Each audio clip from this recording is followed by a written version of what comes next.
What's going on, guys? Welcome back to a brand new video. So it looks like we got some major updates when it comes to the future of Call of Duty. Some big things are going to be happening, and that's what we're going to be talking about today. So if you do find the video informative or helpful at any point, don't forget to hit that like and subscribe button. As usual, I am doing an operator bundle giveaway. If you want a chance to win, all you got to do is comment down below your Activision ID and which operator bundle you want. If you end up winning, I'm going to send you a friend request and gift you that bundle. I am going to be picking the next winner in tomorrow's video. So let's go ahead and jump into the very first thing that we have here. It may sound a little bit off topic, but just give me a second. The Nintendo Switch 2 was officially revealed by Nintendo. They had a short little trailer clip, some teasers highlighting what it looks like, and they pretty much just announced that Nintendo Switch 2 is releasing this year. Now, where it ties in with Call of Duty is upon Microsoft obviously acquiring Activision a year back, they mentioned that they don't want exclusivity no more. Usually PlayStation would hog that, make the game as exclusive as it possibly could, giving early access, giving early things like that. Microsoft said, we're not doing any of that. As a matter of fact, we also want to expand Call of Duty to other platforms, and that includes Nintendo Switch. And what they ended up doing is they ended up coming into an agreement, which it says right here, Microsoft and Nintendo have now negotiated and signed a binding 10-year legal agreement to bring Call of Duty to Nintendo players the same day as Xbox, with full feature and content parity, so they can experience Call of Duty just as Xbox and PlayStation gamers enjoy Call of Duty. We are committed to providing long-term equal access to Call of Duty to other gaming platforms, bringing more choice to more players and more competition to the gaming market. Now, this could be a very big W for the reasons that many players who are on the Switch or a form of a Nintendo game and haven't really had a chance to play Call of Duty will be able to get to try it out. They'll actually be able to more than likely play and merge into lobbies with other consoles and platforms. So imagine having some friends who have the Switch are able to play with you on Xbox as well as PlayStation, which maybe some of your friends who have it can start playing Call of Duty with you. And then that'll also increase the player base, things like that. Maybe could be overall a good thing for Call of Duty. But now the thing is, a reminder is that this is going to be starting this year, so we should be getting our first Call of Duty for the Nintendo Switch, which is going to be the Black Ops 2 sequel. And I don't know if I mentioned this already, but this is not the mobile version, so don't think of it like Warzone mobile or anything like that. This is the full-on Call of Duty game, so that means you'll be able to connect and play with other people on a PC, PlayStation, Xbox,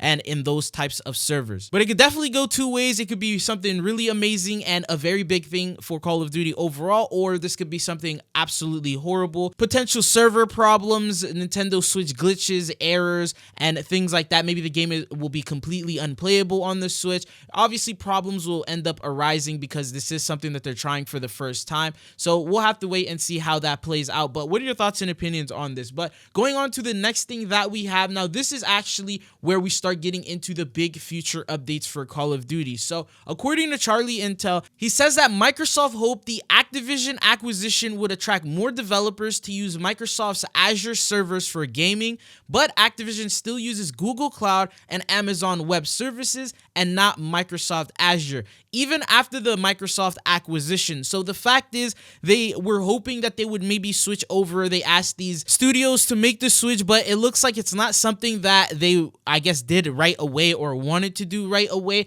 And apparently it's something that they're actually working on doing right now. Now, we know that the servers right now are not really the best. They have major flaws to them, connection problems, stability issues, games consistently crashing. You can have the best connection and still deal with packet burst issues. Depending on what region you're at, you may not even be able to find a lobby, and you may have to wait longer than intended. So it's just the fact that the servers really already aren't the best, but there might actually be some good news in regards to this. So according to Art is War, he said Demonware currently has some job listings. If you don't know who Demonware is, they basically create and provide the online services behind the games like Call of Duty, Skylanders, and a couple of others. So it's basically a studio that mainly focuses on the servers. Now, he said that they actually had a new listing, and in specific of this listing, they required someone to aid in a leadership role for migrating large systems to Azure. So that means that they are indeed looking for someone to help make the switch to this brand new server.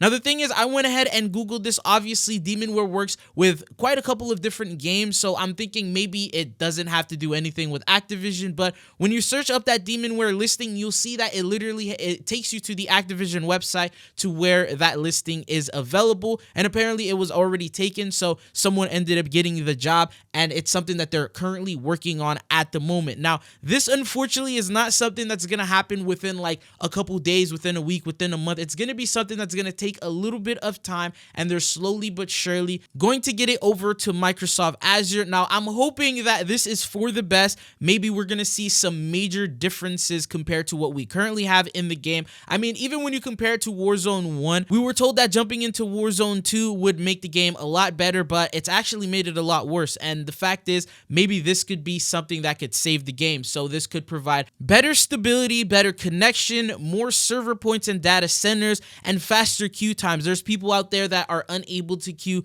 due to either their region, maybe ranked play ranks, or maybe your shadow band or whatever it is, but there's sometimes longer than intended queue times, and this is something that happens often with Call of Duty. If you guys remember with the last update that broke the game, we had queue times of like 30 to 45 minutes up until they did a update and fixed it. So these are the types of things that hopefully this new update that's coming in at some point will end up fixing. Now, it's probably going to be something that will be fixed and updated slowly over time, so you're going to get maybe consistent couple of updates to Call of Duty HQ as they implement these changes and features. But this is definitely something that I'm thinking will happen and be finished by this year, so hopefully in time for Call of Duty 2025. Now, some other updates, these are actually for in-game. It looks like Treyarch actually took major advantage of the 4 years in terms of the zombie side of things. I know many people are upset with the current state of the game, the lack of updates that we're getting, at least with the different issues and the bugs that are currently going on with the game right now. But many people assumed, I don't know where the information came from, but a couple months ago we thought maybe we were going to get a total of 4 zombie round-based maps throughout the whole life cycle of Black Ops 6. It didn't seem like we would probably get a new zombies map every single update,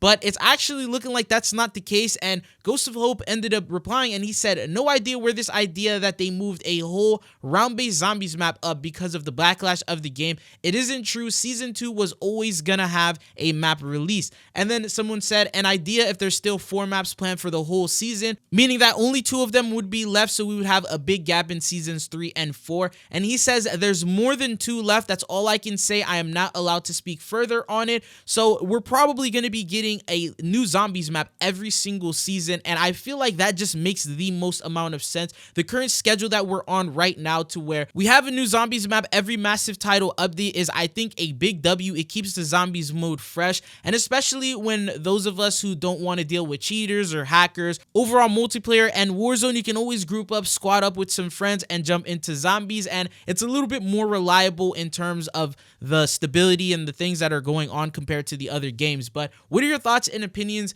based on the fact that we are going to get consistent updates? There are going to be massive title updates that are going to be coming into the game throughout the whole life cycle, so you don't have to worry about them drip feeding us content. But I hope that among season 2, with the update that we're going to be getting soon, they fix a lot of the issues that we currently have. I think that's the only thing stopping Black Ops 6 from being one of the best titles. The fact is, at launch, many people were super excited about the game. It was actually a very great experience compared to some of the other Call of Duty titles we've seen over the years, but it just slowly fell off due to the amount of issues that we have. We're not even getting weapon balance updates. There's barely any metas in Warzone that have changed, so it's a little disappointing in terms of that. But anyways, that's all that I got for you guys in this video. This is everything that you should definitely look forward to that's going to be coming in throughout this year for Call of Duty in terms of the big updates that have been revealed. Next video, we're probably going to be talking a little bit more about season 2. If there's anything else you guys want me to cover, comment it down below. But it's been your boy Chidzo, and I'll see you guys again. Peace.